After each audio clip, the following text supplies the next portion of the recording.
free to proceed. Thank you very much. Good morning, everybody. This is Eric Wargotz. I'm chairman of the Parks and Shade Tree Commission, and I call the meeting to order. Please note, as permitted by gubernatorial authority, in order to limit the risk of potential COVID-19 exposure, the public has been denied entry to the Parks and Shade Commission meeting in person. The public has been encouraged to participate in the commission meeting electronically, and the instructions have been provided earlier. Like to take the roll call. Is the Commissioner Rachel Macha present? Yes, present. Is Commissioner Ned Kesmadel present? Yes, here. Very good. Welcome, Rachel and Ned. Good to hear from you. That is our roll call. We are a committee of 3, which is the requirement at this time for a quorum. Hopefully we will have several new members joining us next month. In addition to the commission members, we have Glenn Mandelis, the city solicitor. Are you here, Glenn? Glenn, are you on? Good morning, Mr. Chair. Can you hear me? Very good, very good. We have Ms. Elizabeth Lingo, the city arborist. Is Elizabeth with us? Yes, I'm here. Very good. Thanks, Ms. Lingo. And then we have Ann Womack, our city recording secretary, which of course I know is here. Hi, Ann. Ann, do we have any correspondence this morning? No, we did not. Okay. And of course, welcome all our appellants and guests this morning. Has everyone had an opportunity to review the minutes? Yes. Of August 24th, 2020? And Yes. Is there a motion to approve?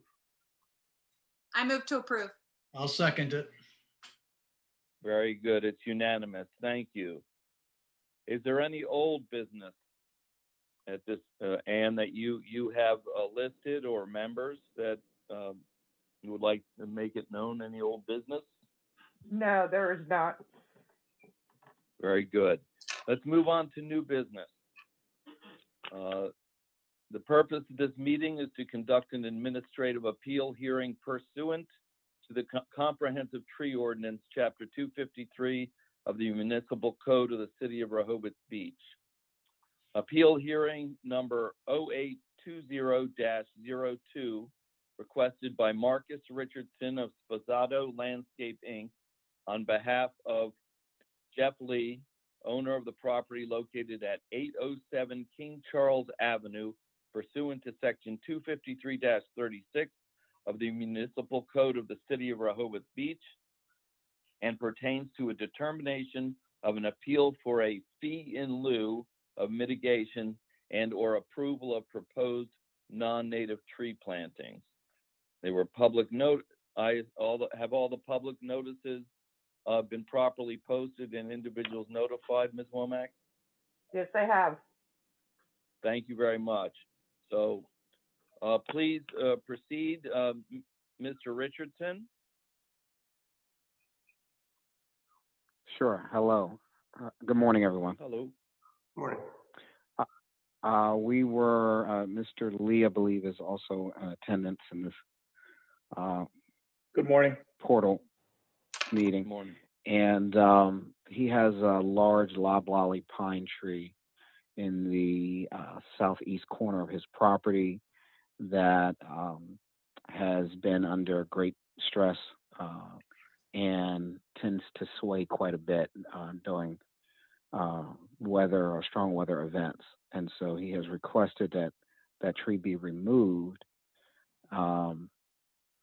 and be replaced with the maximum number of trees that we can fit onto the lot, and that he would pay a fee that we were notified that there was a process of in lieu of meeting the full compliancy as far as caliper size in order to remove this one loblolly pine. Thank you. Does your client, does Mr. Lee have anything he'd like to add, or Mr. Richardson, do you have anything else you'd like to tell us? No, I mean, this is Jeff. I think Rachel, or you see, I think those of you who know the house on King Charles Avenue and see the big tree, I just bought it a few months ago. I think, I'm not sure what happened during construction, but it's definitely sort of lopsided and definitely leaning towards the house. So I think it's to me, I'm a little afraid of it's eventually in a bad storm, it's going to hit the house. We're willing to do what it takes to take it down and then replace it to make sure that the aesthetic appeal of the house is still there. So I think I've been working with Sposato to plant new trees, but we just can't fit as many trees as is required, as Marcus said, to meet the caliper size. So it's not that, we don't want to, it's just we can't. Okay. Thank you. Well, if either of you don't have anything additional to add, well, let's move on to the City Arborist Report, her assessment. Sure. Let's see. Okay.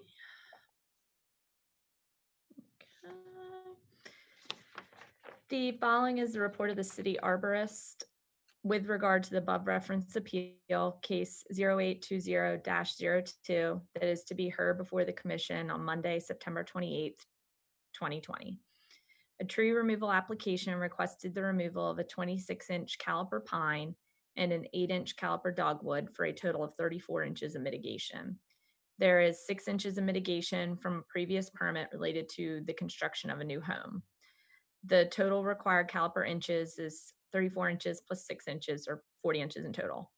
There are 3 trees, 2 dogwoods and a river birch remaining on site that total 23 inches caliper. 40 inches required minus 23 inches remaining equals 17 to be planted. The applicant has proposed planting 3 3.5-inch caliper Zelkova trees totaling 10.5 inches. The request for a fee in lieu of mitigation is for the remaining 6.5 inches, or approximately 2 trees. The Parks and Shade Tree Commission has the sole authority to grant a fee in lieu of mitigation. 253-36 Administrative Appeals 1, fee in lieu of mitigation. A fee in lieu of mitigation may be granted only by the Park and Shade Tree Commission through the appeals process and upon a recommendation from the city arborist. Before granting a fee in lieu of mitigation, the applicant must demonstrate that the replacement of trees on the project site is not a viable option because meeting the requirements of this article would result in undue hardship, that all reasonable alternatives relevant to protection and mitigation have been exhausted, and that granting a fee in lieu of mitigation will not adversely impact the intent and purposes of these regulations. Thank you, Ms. Lingo. And Ms. Womack, are there anyone from the public who has signed up to speak on this appeal? No one has signed up. Thank you very much. Well, thank you. Commissioners, if you have any questions or comments, feel free to offer them. If you have a motion in mind, feel free to offer that. Well, I was over there this morning, and the dogwood tree is obviously dead, real dead. And so that 6 inches should be taken off. So I would make a motion that the applicant can take down the pine tree, because that's not doing anything for the canopy in this town. Take down the dogwood, plant the 3 trees that he said he would plant, and call it a day. No mitigation, because that tree is dead. That's the 6 inches, and he shouldn't have to pay for a dead tree. And he will meet the minimum. Okay, is there a second? I second that. Okay, is there any further discussion before I call the vote? Okay, let's call the vote. Commissioner Macha, Yes. Commissioner Cosmedel. Yes. So the motion carries unanimously. Thank you very much, Mr. Richardson and Mr. Lee. Thank you, everyone. Thank you. Have a good day. Appreciate it. Very Good good. day. Thank you. Okay. Let's move on. There's one more case. Case number 1 has been requested by John Kaden owner of the property located at 37 Virginia Avenue, pursuant to Section 253-12C of the Municipal Code of the City of Rehoboth Beach, and pertains to the removal of one city tree located in Lake Gerard Park adjacent to 37 Virginia Avenue. And there were certainly attachments, commissioners. And would the applicant like to speak? Well, and all proper notices were posted and individuals notified? Yes. Thank you. If the applicant would please speak to their request. Yes, we have a retaining wall on the property. There's an invasive tree that sits on the city property and partially impacts the driveway. The retaining wall has been under duress and needs repair. The city has granted a building permit to repair the retaining wall, and the tree needs to be removed because the root structure will be damaged during the retaining wall repair. So we'd like to remove that city tree. Thank you, sir. The city arborist, Ms. Lingo, would you like to present your report? Sure. The following is a report of the city arborist with regard to the above referenced requests that is to be heard before the commission on September 28th, 2020. The applicant has submitted a request to remove a city park tree located at Lake Gerard Park adjacent to 37 Virginia Avenue. The 49-inch caliper mulberry tree is adjacent to a new retaining wall being installed by the applicant. It is possible that the mulberry is a lime tree, but the applicant did not provide an updated survey to confirm. The health and stability of the tree will be compromised by the construction. It would create an elevated risk to the public using the park if the tree were to remain. As per City Code, Parks and Shade Tree Commission has authority to permit the removal of this tree. 253.12 Maintenance C. No person shall plant, spray, preserve, prune, remove, cut above ground, or otherwise disturb any tree on any street or municipal owned property without first receiving permission from the Parks and Shade Tree Commission. Any tree removed from municipal owned property must be replaced unless otherwise authorized by the Parks and Shade Tree Commission. Thank you very much. Ms. Womack, has anyone from the public signed up, requested to speak? There is no one. Thank you very much. Commissioners Mata and Cosmodel, again, if you have any comments, questions, or a motion to offer, we certainly can embark on that. I have no problem taking the tree down. I'm fine with it. Yeah, I don't think I do either. I was over there earlier and I didn't see an issue with that either. Yes, I looked at the property, at both of them, of course, as my fellow commissioners had. But in this particular situation, I don't disagree. The question is, is the commission desiring to have a replacement offered or a fee in lieu of mitigation? But it's a city tree, correct? We have confirmed that, right? So would the homeowner be required to replace a city tree? Could the city replace the tree since we have a little kitty that does that? We can go in either direction, as I'm sure the city solicitor would point out, either way. That's right. I would just say let them take the tree down, and because it's going to be compromised with the wall. There's a park there. There are 50 million trees right there, and that lot isn't very big to put a tree on it anyway. So, yeah, it was hard for me from the back. Do you want that number of 50 million to go on the record? A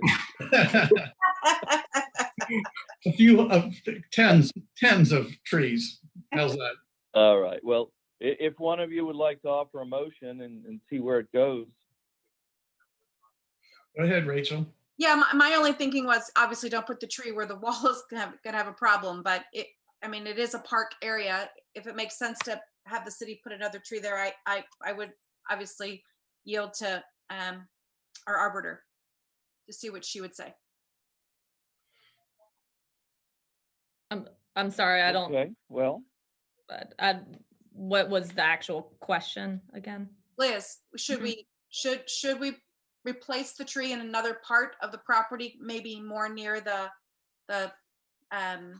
lake or the park area?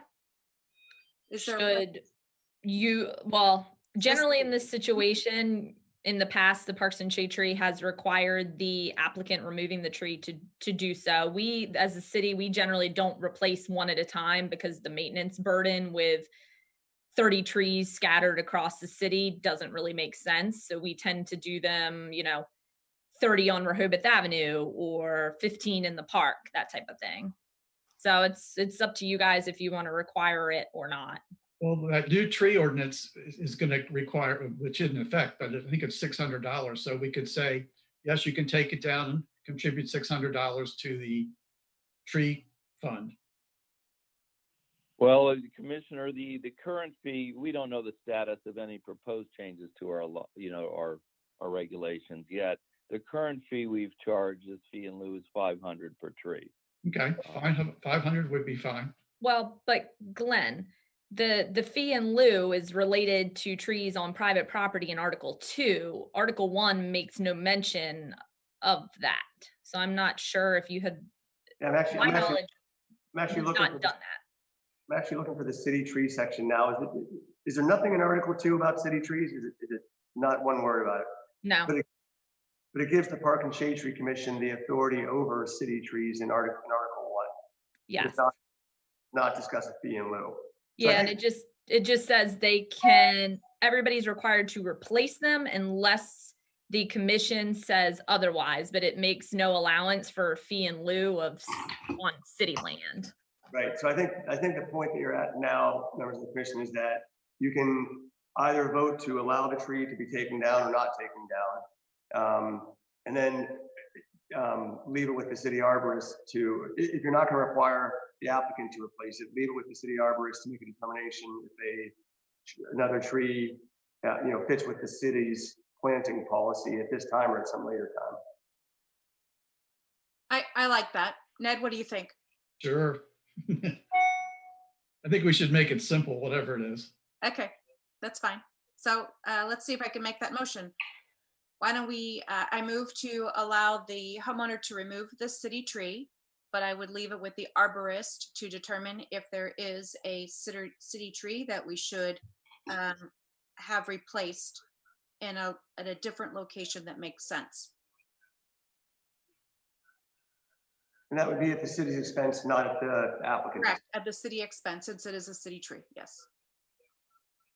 Is there a second? I'll second it. Is there any discussion? If not, I'll call the vote. Commissioner Macha, Yes. Commissioner Kesmadel. Yes. So the motion carries unanimously. Thank you very much. Thank you. You're welcome. That concludes the hearings for today. We have other agenda items. I believe the Arborist Report is next.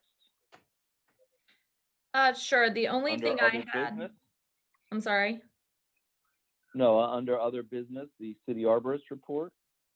Yeah, the only thing I have is that from last month's case, where it was left up in the air for Rodney Street, all I've gotten from them is a picture with an arrow showing what I would presume to be sewer, but I'm unsure just through the picture.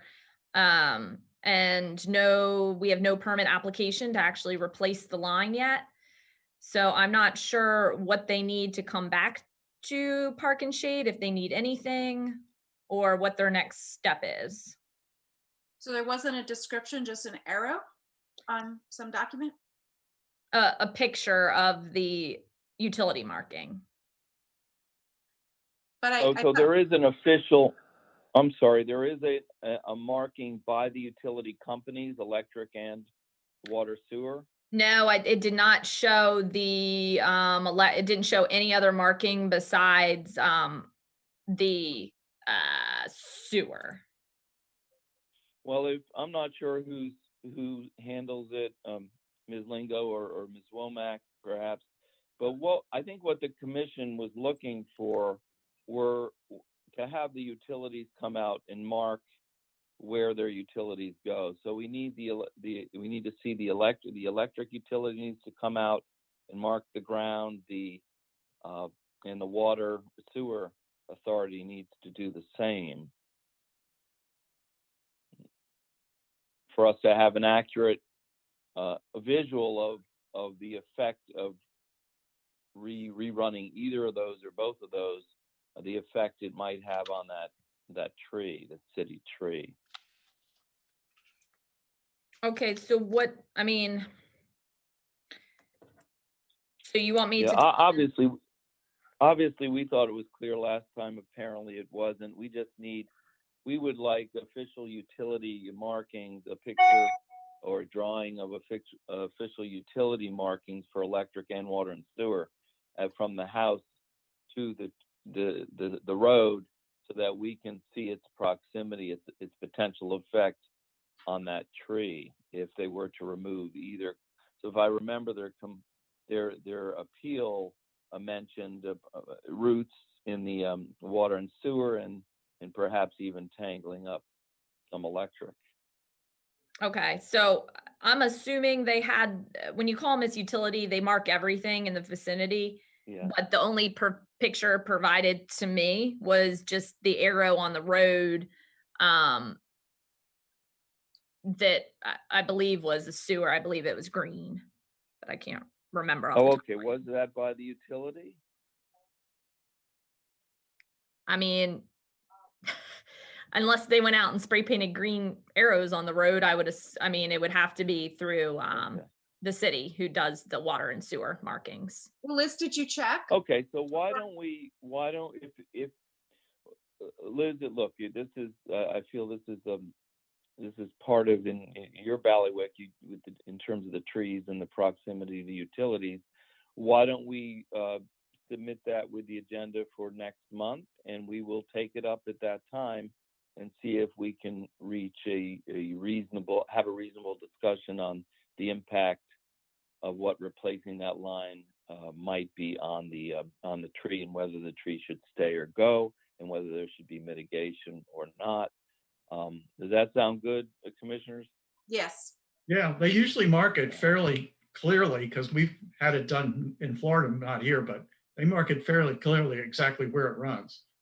Yeah, I thought it was always done pretty clearly too. So I'm kind of surprised they just gave us a document without a little bit more explanation, or we didn't look into it, since it seems so. Let me interrupt. What do you guys actually want from them specifically? Because I've never had a continuation of a case before in Park and Shade like this. So it's well, new. I have a question, Ms. Lingo, and that is, do you feel that one can look at that drawing and have a reasonable understanding of where the sewer and water pipes run?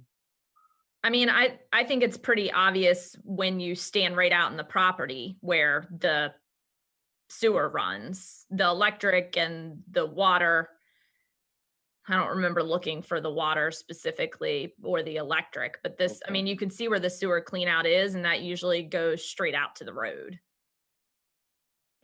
Okay, so you feel, is that something we can evaluate with your assistance at the next meeting, or do we need more information?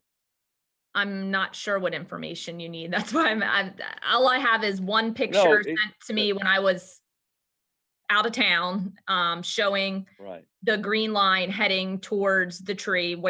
And when you stand on site, that's where it looks like it should be. So, and I'm trying to get some clarity for the applicant and for our sake, so we know what they need to bring back and how they go about it. Okay. Well, I think that the more, not to run around circles, but obviously more information is better than less, and it doesn't seem like this is crystal clear where the pipes and all the utilities run, and we really need that to be crystal clear. So we need the utilities to clearly mark it. I walked by the property over the weekend and I didn't notice. I'll tell you, it just wasn't obvious to me. Maybe I just missed something. But I'm used to, as the other commissioners mentioned, I'm used to seeing a more prominent continuous marking for these utilities. So I think we certainly will defer it for discussion to the next meeting, but we would like to understand, have better pictures or drawings where the utilities go. And I don't know if there's someone in the city that can handle that for us, whether it be you or whether it be another department, but we need to have it. Perhaps a drawing would be more accurate if they, plus or minus 6 inches, how they do those things, show where the utilities are running under the ground. Otherwise, we're really not able to make a solid assessment for whether this tree is viable if that gets dug up. Again, Ms. Lingo, I would say to you, if in your expertise you already have an opinion, then we can move ahead with what we have, right, and discuss it next month. But Okay. if you don't have any firm counsel to give us, because we are looking to you on this particular matter, then we need more information from the applicant. Okay, So well, I'll check back with the applicant and see if they happened to take any more pictures than what they sent me, which is very possible, and tell them that they're going to be on the agenda as long as they want to be on the agenda. Sorry, if I'm looking down while I'm doing this, I'm writing notes. Be on the agenda for the next meeting. Yes, ma'am. And we, obviously the city doesn't keep as-built for the private property utilities, so that's not something we'd be able to provide, but the picture should be pretty obvious. And I think the reason maybe the utility markings aren't obvious is because when you guys may see them, they would be on your private property, and through the lawn or whatever. And I think when they do them on the road and sidewalk, they try not to do a ton of spray paint to destroy everything. So I think they try to keep that a little bit more discreet maybe. But okay, I will tell the applicant they can be on the next agenda as long as they want to be. And if they have any more pictures and if they can get their permit application in as well for the sewer replacement. Even if they told us that the lines have been sprayed or the markings have been, let us know and we'll go over there and look at it in person. Yeah. Okay, I can do that. Yeah. Because they marked them Okay. within, I think, 48 hours. So it's pretty quick. Yeah, Well, I'm just thank worried you. that if we're going to put this on the docket for the next meeting and they do those, markings in the next 48 hours, they could start to wear off or whatever between now and then. So if somebody could just get us a quote, we can run over and look at them very quickly. Okay. Thank you. All right. I'll let know when. Thank you very much, Ms. Lingo. Appreciate it. Is there any other business we need to take up, commissioners? Don't think so. Well, then a motion. There's a motion for adjournment. Move, we adjourn. Second. Very good. Thank you very much, everybody. Appreciate it. Welcome. Bye. Bye.